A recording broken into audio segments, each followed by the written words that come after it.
दर्पण एक ऐसी चीज जो हम सबके घरों में होती है। रोज सुबह शाम हम अपने चेहरे को देखते हैं, अपनी तस्वीर को निहार के तैयार होते हैं। लेकिन कभी सोचा है क्या जो रिफ्लेक्शन आपको वापस देख रहा है वो सिर्फ आप ही हो, या उस ग्लास के अंदर एक और दुनिया छुपी है? एक ऐसी दुनिया जहां हमारे प्रतिबिंब जिंदा होते हैं और कभी कभी हमें देखकर कुछ कहना चाहते हैं। आज हम एक्सप्लोर करेंगे विज्ञान, मनोविज्ञान, पुरानी मान्यताएं और उन वास्तविक जीवन की डरावनी कहानियों को जो दर्पणों को एक डरावना रहस्य बना देती हैं। विज्ञान कहता है कि दर्पण एक साधारण परावर्तक सतह है, लेकिन मनुष्यों के लिए यह कभी भी सरल नहीं रहा। हर सभ्यता ने दर्पण को एक शक्तिशाली वस्तु माना। प्राचीन रोमन, उनका मानना था कि दर्पण तोड़ना अपनी आत्मा के टुकड़े कर देना है। इसलिए वे कहते थे कि 7 साल की बुरी किस्मत आती है, क्योंकि उस समय आत्मा को ठीक होने में लगता है। चीनी फेंग शुई दर्पणों को ऊर्जा दोगुना करने वाला माना जाता है। अगर आप गलत जगह दर्पण लगाते हो, जैसे बिस्तर के सामने, तो वह ऊर्जा को प्रतिबिंबित करके आत्माओं को आकर्षित करता है।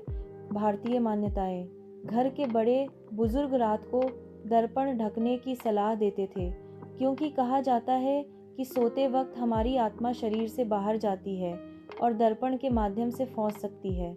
इसका मतलब है कि दुनिया के अलग अलग संस्कृतियों ने दर्पण को एक अलौकिक द्वार माना। मैटलैब ये सिर्फ एक वस्तु नहीं है, बल्कि एक पुल है, हमें और किसी और आयाम को जोड़ता है। दर्पण को अक्सर एक द्वार माना गया है। ऐसी कहानियां दुनिया भर में मिलती हैं। ब्लडी मैरी अनुष्ठान, यह अनुष्ठान बच्चों ने एक डेयर गेम बना दिया है। कहते हैं कि अगर आप एक अंधेरे कमरे में मोमबत्ती जलाकर 3 बार ब्लडी मैरी बोलो, तो दर्पण में एक औरत का प्रतिबिंब दिखता है। बहुत लोग दावा करते हैं कि उन्होंने खरोंच, खून के धब्बे और विकृत चेहरे देखे। वैज्ञानिक कहते हैं यह कल्पना है, पर जब लोग इसी अनुष्ठान के बाद मनोवैज्ञानिक ब्रेकडाउन का शिकार हो जाते हैं, तो सवाल उठता है, क्या सच में दर्पण के अंदर कोई इकाई होती है? राजस्थान हवेली की कहानी। स्थानीय ग्रामीण कहते हैं कि एक हवेली में पुराने दर्पण लगाए गए थे। रात को गार्ड ने देखा कि उसका प्रतिबिंब अलग व्यवहार कर रहा था। वह मुस्कुरा रहा था, जबकि गार्ड बिल्कुल पत्थर चेहरा था। उसके बाद गार्ड ने नौकरी छोड़ दी। आज भी वह हवेली बंद है। मैक्सिकन लोक कथाएं। एक और कहानी कहती है कि अगर रात के 3 बजे किसी एंटीक मिरर में देखो, तो आप अपना ट्रू फेट देख सकते हो। लेकिन ज़्यादातर मामलों में लोगों ने अपना खुद का शव या छाया रूप देखा। इन सभी कहानियों का एक ही निष्कर्ष है, दर्पण न केवल प्रतिबिंबित करते हैं, वे प्रतिक्रिया भी करते हैं। आप सोच रहे होंगे कि यह सब सिर्फ कल्पना है, और कहीं ना कहीं विज्ञान ये पुष्टि भी करता है। ट्रॉक्सलर का प्रभाव।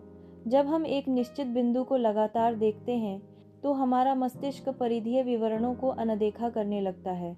अगर आप अंधेरे में अपने चेहरे को घूरते रहेंगे, तो फीचर्स विकृत लगने लगते हैं। नाक गायब हो जाती है, आंखें बड़ी दिखने लगती हैं, और कभी कभी लगता है जैसे चेहरे के पीछे एक और चेहरा बन रहा हो। कैपुटो प्रयोग 2010। एक वैज्ञानिक ने लोगों से 10 मिनट तक अंधेरे कमरे में अपना प्रतिबिंब देखने को कहा। 66% प्रतिभागियों ने अजीब चेहरे देखे। कुछ ने राक्षस, कुछ ने अपने मर चुके रिश्तेदारों, और कुछ ने पूरी तरह से अनजान चेहरे देखे। मैटलैब मनोवैज्ञानिक भ्रम भी इतना शक्तिशाली हो सकता है कि इंसान उसे अलौकिक मान ले। लेकिन सवाल यह है, अगर भ्रम ही है, तो लोग अलग अलग सटीक अनुभव क्यों करते हैं? क्या मस्तिष्क और दर्पण मिलकर एक छिपी हुई वास्तविकता दिखा रहे हैं? दुनिया भर में हॉन्टेड मिरर के मामले दर्ज हैं। एक न्यू ऑरलियंस हॉन्टेड मिरर एक संग्रहालय में एक प्राचीन दर्पण है जिसमें लोग दावा करते हैं कि उनके फिंगरप्रिंट अंदर से दिखते हैं। उन्हें साफ करने की कोशिश की गई, पर वो वापस आ जाते हैं। स्थानीय किंवदंती कहती है कि उस दर्पण में एक पुरानी हत्या पीड़ित की आत्मा फंसी है। 2. London hotel case. एक महिला ने शिकायत की कि उसने अपने प्रतिबिंब को आंख मारते देखा। वह इतनी सदमे में आ गई कि उसने कमरा बदलने की मांग की। होटल के कर्मचारियों ने बताया कि उस कमरे में पहले भी दर्पण शिकायतें आ चुकी हैं। 3. बनारस का प्रेतवाधित दर्पण। एक पुराने घर में रात के समय मंत्रोच्चार और फुसफुसाहट दर्पण के सामने सुनाई देते थे। जब दर्पण को आखिरकार तोड़कर नदी में फेंका गया, तभी घर का माहौल शांत हुआ। स्थानीय पंडित कहते थे कि दर्पण एक ट्रैप बन गया था जो ऊर्जा को पकड़ रहा था। 4. अमेरिकी कलेक्टर मामला। एक आदमी ने प्राचीन दुकान से एक विक्टोरियन युग का दर्पण खरीदा। हर रात उसे दुःस्वप्न आने लगे और उसके कमरे में तापमान गिरने लगा। उसने जब मिरर वापस किया, सब नॉर्मल हो गया। ये स्टोरीज एक चीज़ कॉमन दिखाती हैं। मिरर्स अतीत की घटनाओं की ऊर्जा को सोखते और फिर से बजाते प्रतीत होते हैं। अब सवाल यह है कि हमें क्या करना चाहिए। अगर मिरर एक गेटवे है तो अपने आप को सुरक्षित कैसे रखें। रात को कवर करें। बेडरूम में अगर मिरर हैं तो रात को उन्हें कपड़े से ढक दें। यह एक सरल पर प्रभावी अनुष्ठान है जो दुनिया के कल्चर्स में फॉलो होता आया है। पुराने दर्पणों से बचें। पुराने या सेकंड हैंड दर्पण अक्सर ऊर्जा को अवशोषित करते हैं। यदि आप प्राचीन वस्तुएं एकत्र करने वाले हैं तो खरीदने से पहले शुद्ध करना ज़रूरी है।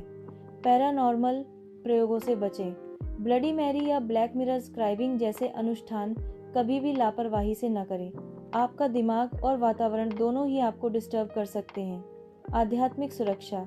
अगर आपको लगता है कि दर्पण से नकारात्मकता आ रही है तो उसके पास पवित्र प्रतीक रखिए, जैसे दिया, रुद्राक्ष या पवित्र क्रॉस। दर्पण का स्थान। कभी भी बिस्तर के विपरीत दर्पण मत लगाइए। इससे नींद डिस्टर्ब होती है और आध्यात्मिक रूप से भी असुरक्षित माना जाता है। दर्पण एक ऐसा चेहरा जो हमेशा हमें हमारा प्रतिबिंब दिखाता है, लेकिन कहीं ऐसा तो नहीं कि हर प्रतिबिंब एक समानांतर वास्तविकता की झलक है। शायद आपका प्रतिबिंब आपसे ज़्यादा आपको जानता है और आपके रहस्य उसके अंदर हमेशा के लिए बंद होते हैं। अगली बार जब आप रात के अंधेरे में अपने आप को दर्पण में देखेंगे तो एक सवाल ज़रूर सोचिए, क्या जो आपको देख रहा है वो सिर्फ आप ही हो। मैं हूँ कंचन भूषण और आप देख रहे थे इन्फो बाय केबी। अगर आपको ये डरावनी यात्रा पसंद आई हो तो लाइक, शेयर और सब्सक्राइब ज़रूर करें। और याद रखिए, दर्पण में ज़्यादा देर तक मत देखना क्योंकि शायद कोई और भी वहाँ हो।